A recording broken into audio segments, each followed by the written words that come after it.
Hello and welcome to the Street Crime UK YouTube channel. Please don't forget to like, share, comment and subscribe. Today we take a look at a case of a man who stashed £10,000 of high purity Class A in a fridge, who had been exposed as an EncroChat drug dealer named Heroic Fox. Jacob Bullen was caught with 2 large blocks of cocaine when police raided his girlfriend's home in December 2020. The 26-year-old, who claimed "it's not mine and I'm looking after it for someone else," was jailed for 6 years and 8 months in January 2021. But on the day of his arrest, he handed over his iPhone 7 and the pin to the device, which was sent away for examination by specialists. The content of that phone, combined with the EncroChat messages, revealed his role as a £2 million drug and cash courier. Liverpool Crown Court heard the joint police operation involving the Ministry of Defence, Yorkshire Police and the Essex Police led to Merseyside Police raiding Mr Bullen's girlfriend's property. Officers struck at their home in Appleton Road, Walton on December 16, 2020. There they found Mr Bullen had 1 block of cocaine weighing 249 grams with a purity of 77%, worth up to £10,000 at a wholesale value. A second block weighing 398 grams had a purity of 23% and was estimated to be worth around £38,829 at street value.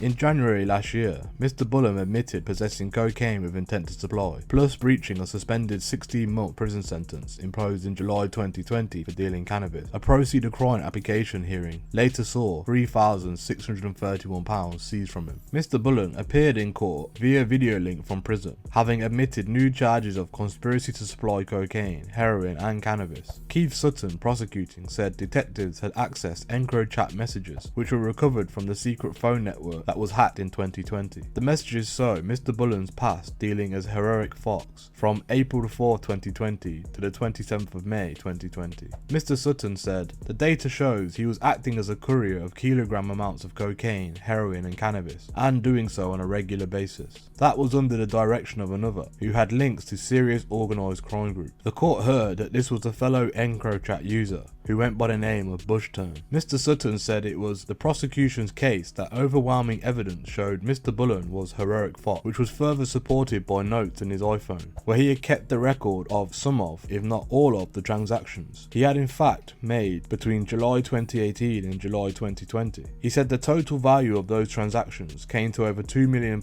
in cash. Mr Sutton said as far as EncroChat messages themselves are concerned, they revealed that his role was to deliver Class A drugs and hundreds of thousands of pounds in cash. He said that the EncroChat messages, over just a 2-month period, referred to 5 kilos of cocaine, 5 kilos of heroin and 3 kilos of cannabis, which Judge Neil Flewitt QC said must be the absolute minimum. When interviewed by police, Mr Bullen gave largely no comment interviews, except to state that an amount mentioned on his phone meant £100 and not £1,000. The court heard that Mr Bullen's drug dealing dated back to September 2014, when he was first convicted of possessing cannabis with intent to supply. Callum Ross, defending, said his client knew he found himself in a very precarious position and accepted that he would be serving a very substantial prison sentence. He said that there were numerous examples in EncroChat messages of Mr Bullen being ordered about by Bushturn and that he was only simply a courier. However, he accepted that the data also showed he does have clearly at least some awareness of the scale of his operation. The lawyer said this was shown by him discussing tops, which is a reference used for kilo amounts of cocaine, and bottoms, which is a reference for kilo amounts of heroin, as well as other drug deals. Mr Ross said his instructions are he was taking £100 for every couple of collections. If the court does accept that, then my respectful submission is that the defendant did not make a lot of money in the grand scheme of things, especially considering the sizable quantities of the drugs in terms of this conspiracy. Judge Flewitt said, "I have a degree of skepticism, and the suggestion that he was only being paid £100 for every 2 trips involving kilo quantities of Class A drugs, given the value of those quantities." However, the judge said that this was unlikely to make a difference to his sentence. Mr Ross said, since being in prison, Mr Bullen had undertaken maths and English courses and a painting and decorating course. He'd also gotten a job as a cleaner and in canteens serving food to a roommate, and recently worked as a gym orderly. A woman sitting in the public gallery burst into tears as Judge Flewitt said Mr Bullen had played a significant role in the plots and jailed him for 5 years to be served consecutively consecutively to his existing prison term. This means he will now be serving a total sentence of 11 years and 8 months. Thank you for joining us today. What are your opinions on the crimes committed by Mr. Bullen? Do you think a sentence of 11 years, 8 months was too harsh or not harsh enough? Please let us know what you think in the comments below. Thank you for joining us today. If you enjoyed this content, please don't forget to like and share. And if you're new to the channel and want to see more Street Crime UK content, hit subscribe and press that bell so you can join us on the next video. Thank you for joining us, and until next time, stay safe.